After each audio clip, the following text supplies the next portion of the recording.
Hi folks, welcome to another week of your lab home kit. So awesome. This is what we are working on this week, the atomic emission and flame test.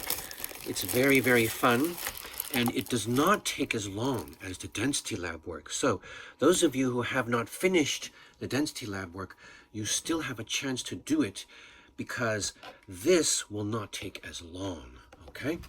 So, inside this kit you have a heater. Please handle this with care. It is flammable and we will be setting it on fire. Please use the gloves and the safety glasses that are provided with the kit. This is a spectroscope. You will be using this spectroscope and I will be showing you how. These are some sticks. You must keep these dry and in the bag until it's time to use them. We will be burning the colored tip of each stick using this flame. All right, that is activity 2. Activity 1, we will be just pointing this at 3 different sources of light. Okay, now let me scroll over here. Let me scroll here to activity 1, household light sources. Now, you need a fluorescent lamp. What is a fluorescent lamp? That is a fluorescent lamp. Yeah, you see that? It looks very tubey. Yeah, woo woo. I pulled this off of my fish tank because I don't use fluorescent lamps to light the home. Now, you might also not use fluorescent lamps to light the home, and you might not have a fish tank or a reptile tank with fluorescent lamps. So what you do is you go to your place of work or to the public library or to Vaughn's or Ralph's where they do have fluorescent lights, and then you point this up at the fluorescent light.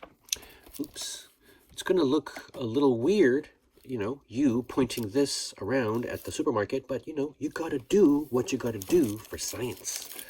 So I'm going to open this up. Okay, open this up. This is really cool that they give this to us. Okay, this end is the end that you point at your light source. You point this. You see this slot, that little vertical slot? You point this at the light source. You see this window, this long window? You look at this, but you look at it through here. You put your eye right there, and you're looking at this window. That's what you're looking at. You are not looking at the light source. You're pointing that at the light source. For example,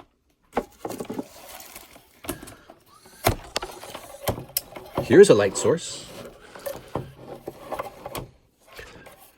I'm going to be pointing the vertical slot, which is this. I'm going to be pointing this at that light source.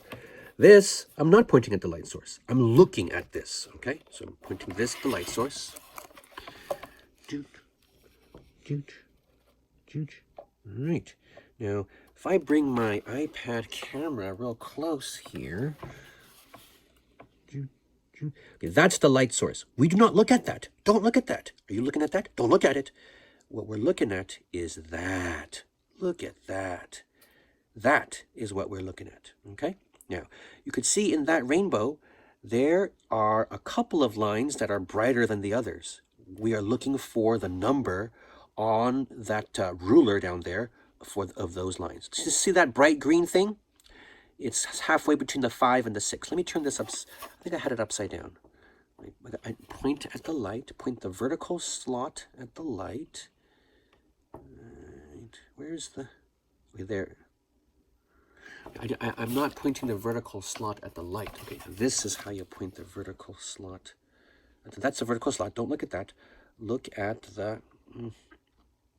Okay, it's hard with the iPad to do this right side up, so we're going to have to do this upside down for this video, but you know, you could do it right side up when you do your experiment. So I'm pointing at the fluorescent lamp. I wait for the iPad to focus. Okay, good. It's the bright green line. It's halfway between 5 and 6. Let's count the lines. It's 5.1, 2, 3, 4. It's about 4 lines away from the 5. All right. That's about 5.4, right? Every line there is 10 nanometers, right? Okay. Every line represents 10 nanometers. So that means the 5 is 500 nanometers. So that bright green line is at about 540 nanometers, right? I'm not saying that the distance between the tiny lines is 10 nanometers. I'm saying that the distance between the tiny lines represents 10 nanometers. Nanometer is very, very tiny. It's 10 to the minus 9th meters. You can't see it. So this thing measures the wavelength of these colors of light. So the wavelength of the bright green line there is 540 nanometers. Okay, that's the wavelength. Now I see a bright purple line there. You see that? Bright purple. Let's see where that is. That's 410, 20, 30. That's about 430, maybe 435. That's about 435 nanometers, right? The bright purple line. Right? So you're going to do this for as many bright lines as you could find. Through the iPad, it's hard to see. But you know what? I think I just have 2 lines. I think I have a good, solid 2 lines there. All right.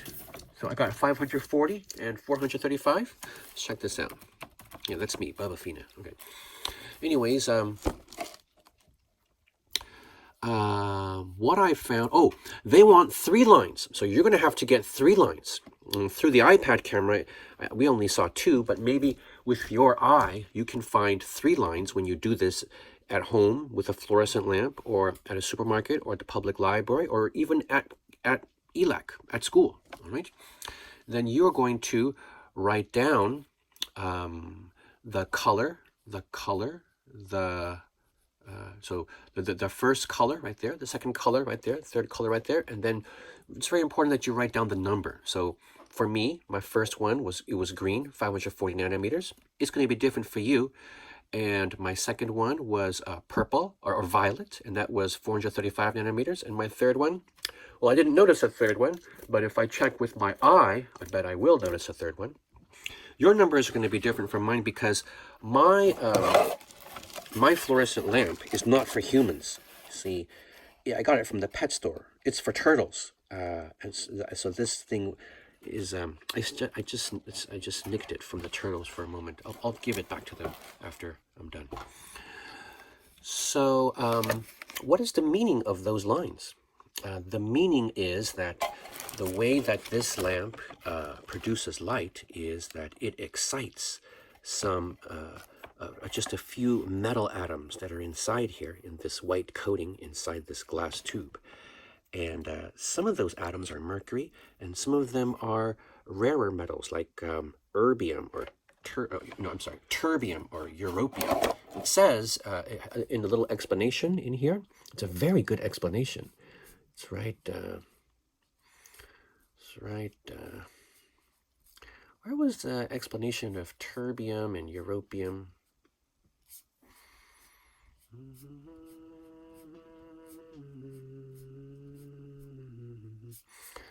Must have passed it.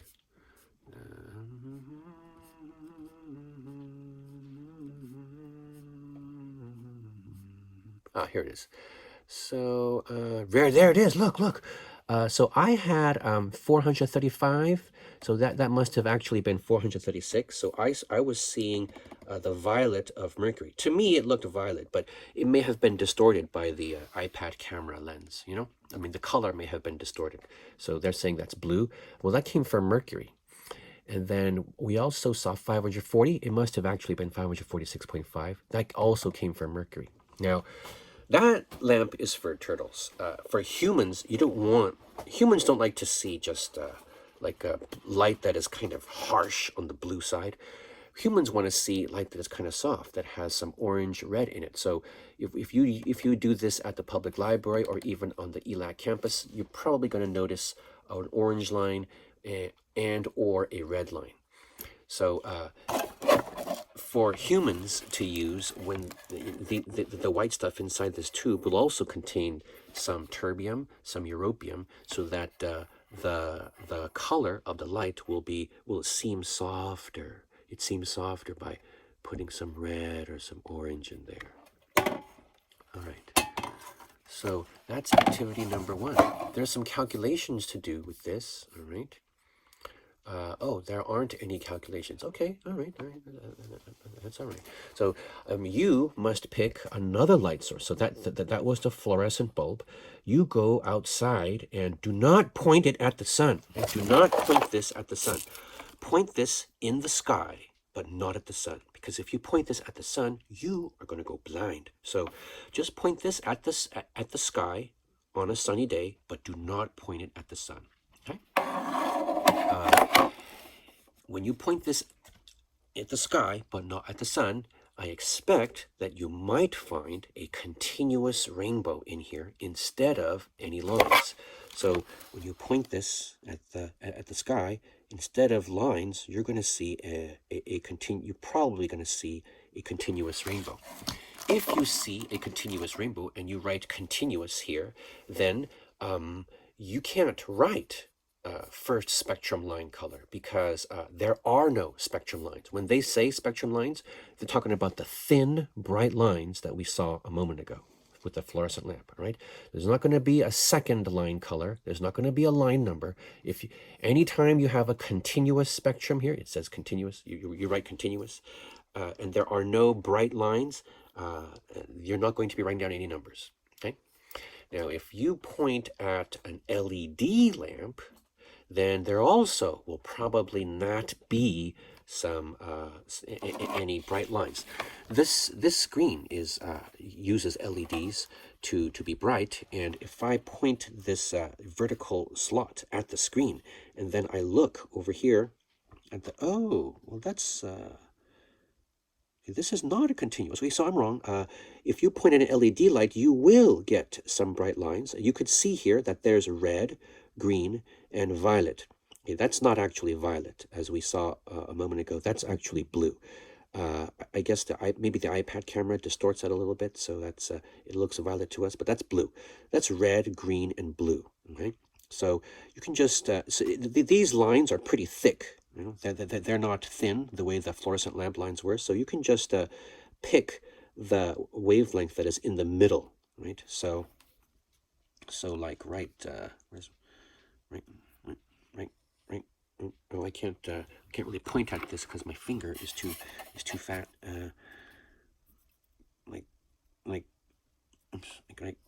Oh, this chalk is also too fat. Okay, so. Well, anyways, try to get the wavelength in the center of each of those colors, red, green, and blue, right? Now, the reason why this LED screen gives just red, green, and blue and no other, even though I'm pointing at white, is because the human eye only has 3 color sensors, red, green, and blue. All these other colors that you think you see is just interpretation of your brain. When, let's say, red light, let's say orange light comes into your brain, if it's really orange light, your brain is getting, your eye is getting partial stimulation of the red sensor and partial stimulation of the yellow sensor. So your brain turns that into orange for you to think that you are seeing, but you might not actually be seeing orange. In this case, from this LED screen, there is no orange. There is literally no LED light that anybody manufactures all over the world that is orange. There's also no yellow. There are LEDs, but there are LEDs that are yellow, but not in this screen. This screen in your phone also, there is no yellow light. There's just red, green, and blue, and every tiny dot that produces all this color. So there are pixels. Yes, the pixel is a very tiny dot of color. Every pixel is made of red, green, and blue LED devices. There's like a million of them or something. There's so many of them. You can't see them. There's so many. And when one pixel turns on a certain combination of red, green, and blue, a certain brightness of red, certain brightness of blue, a certain brightness of green, you see the color that we want you to see. But only 3 of those colors are actually here. It's quite a neat trick. Anyways, we want you, so we at ELAC want you to see that for yourself by observing that LED lamps and LED screens only give you red, green, and blue. It doesn't matter that you're pointing at a white light. It's really just red, green, and blue. Okay, so that's not continuous, right? So even though the colored lines were a bit fat with the LED screen here, that's not continuous. So you would say line, and you would say the first spectrum line. So you would get the number in the middle of the red line, get the number in the middle of the green line, and get the number in the middle of the blue line. Okay, very interesting stuff. And you know what? We humans only have 3 color sensors, red, green, and blue. So that's not the case for other animals. I think, I'm not sure, but I think my dog only has 1 color sensor. I think it's just red, or it may be 2, but I know she doesn't have 3. And then, you know, the mantis shrimp. Have you ever heard of the mantis shrimp? You know how many color sensors? Who's that? I don't know. Okay, mantis shrimp. You know how many color sensors this guy has? This is a shrimp. It lives off the coast of Florida. These guys have 17 colors. 17? I forget if it's 7 or 17. But they can see 40 different colors. You can see 7 different colors. This monster, it's tiny. It's like smaller than your fist. It could see 40 different colors. How would the world look? How would a rainbow look if you had 17 different color sensors and you could see 40 different colors? You look up at the rainbow, how would that look? Oh my God, can't even imagine. Okay, anyways, activity number 2. Spectroscope calibration. All right, so you are going to graph again, right? You're going to make a scatter plot with wavelength on the y-axis and the scale position on the x-axis, right? I found that my spectroscope was pretty well calibrated already, but yours might not be. You know, I'm saying that my green line was pretty well aligned on the 540 line. And my blue line was pretty well aligned on the 435 line, all right? But yours might not be. So that's why we have to do the spectroscope calibration. When you use, so once you have, right, so we're going to use it for, okay, so I'm going to do my spectroscope calibration here so you could see exactly what this is about, right? So I'm going to go on Google Sheets. Okay. Now, my spectroscope was pretty well calibrated, but it wasn't great, and I'll show you exactly what I mean by that. I'm going to call this spectroscope calibration. Okay. Oh, you don't see that I typed my name? There's spectroscope calibration, right? And now I'm going to put the color right there, and then I'm going to put the number that I see, and then the number that the manual says. Okay, right. So I had a green line and I had a blue line, and because my lamp was for turtles, I didn't have a red line or an orange line, but I'm just going to pretend. I'm going to pretend that I had an orange line, okay? Now, the manual says, here's the manual. The manual says a certain color that where the green line should be, right? So the green line should be at 546.5. That's the wavelength, right? So 546.5, right? The blue line, according to the manual, is blue, 436.6. 436.6. And the orange line, according to the manual, is 625.7. 625.7. Right? Now, here are the lines that I saw. I saw 540. I saw 435. And I didn't see any orange, but let's just pretend, right? Let's say that I found an orange, yeah, and it was at 620, okay? Now, the fact that what I saw is not the same as what the manual says is partially because the lines were a little blurry in the iPad lens, you know, and partially because I, as a human being, wasn't able to tell exactly where the line was in between two little tick marks, you know. So when you look in here, and your colors, when you look in here, and the colors, the colored lines are a bit fat, you know, it's hard to tell if they are at, it's hard to tell that blue one, for example, is 500, is 440 or 445 or 444. It's hard to tell, you know. So that's a limitation of both the instrument and my own eyes. So these are not going to be the same as these, but they're going to be close. And the purpose of the calibration line is to see just how close they are. All right, so I'm going to go like this. Actually, let me change these headings so that they're more accurate. So wavelength that I see in nanometers. Okay, that's the first column, and the second column is wavelength that I see, that wavelength according to manual. By manual, I mean the lab manual, the PDF that goes with this experiment, in nanometers. Okay? Okay.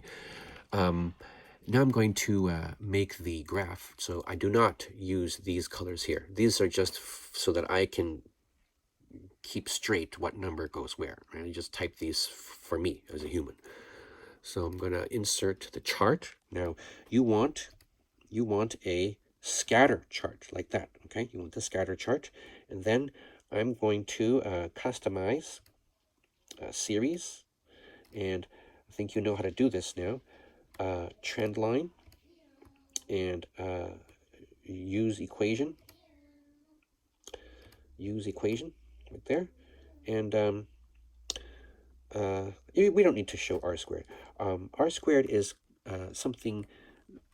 R squared is called the correlation coefficient, and it is a number that is less than 1, and it tells you how well your line fits the dots. If the line fits the dots very well, then the r squared will be equal to 0.99 or something. Let's see what it is. Oh, it's equal to exactly 1, so the dots fit the line perfectly. Anyways, look at this slope here. So here's what you need to understand. If your calibration curve has slope 1.00, then that means your spectroscope is perfect. If your calibration curve has a slope here that is not 1.00, then that means your calibration, your spectroscope is not perfect. Okay? So if you see any colored line through this, not with fluorescent lamp, but just anywhere. If you go outside at night and point this at one of those yellow light street lamps, you know what I'm talking about? Those yellow light street lamps. If you look in here, you will see one yellow line in here, and it will be somewhere around 600 something. You know. If you want to know what was the wavelength of that yellow light, then if you have this nice calibration curve, you don't have to guess, right? So for example, okay, I'm going to close this over here. Okay, so if I see a yellow line in the spectroscope at, say, 640 nanometers, yeah, then that means the real wavelength of that yellow line in real life is not 640. Excuse me. Here's how to calculate it. The real wavelength is This is how you calculate it. You use this line. So on the y-axis is the wavelength according to the manual. So we're going to be solving for y. Y is equal to 1.02x minus 7.85, okay? So the real wavelength is 1.02 times 640 minus 7.85, right? You see my equation there? 1.02 times 640 minus 7.85. I used 1.02 from here times 640. 640 is the wavelength that I saw through the spectroscope, right? The wavelength that I saw through this thing was 640. That is what X is, right? And then when I press enter here, that's the actual wavelength. That line was actually 645 nanometers. It was not 640 nanometers. You see what I mean?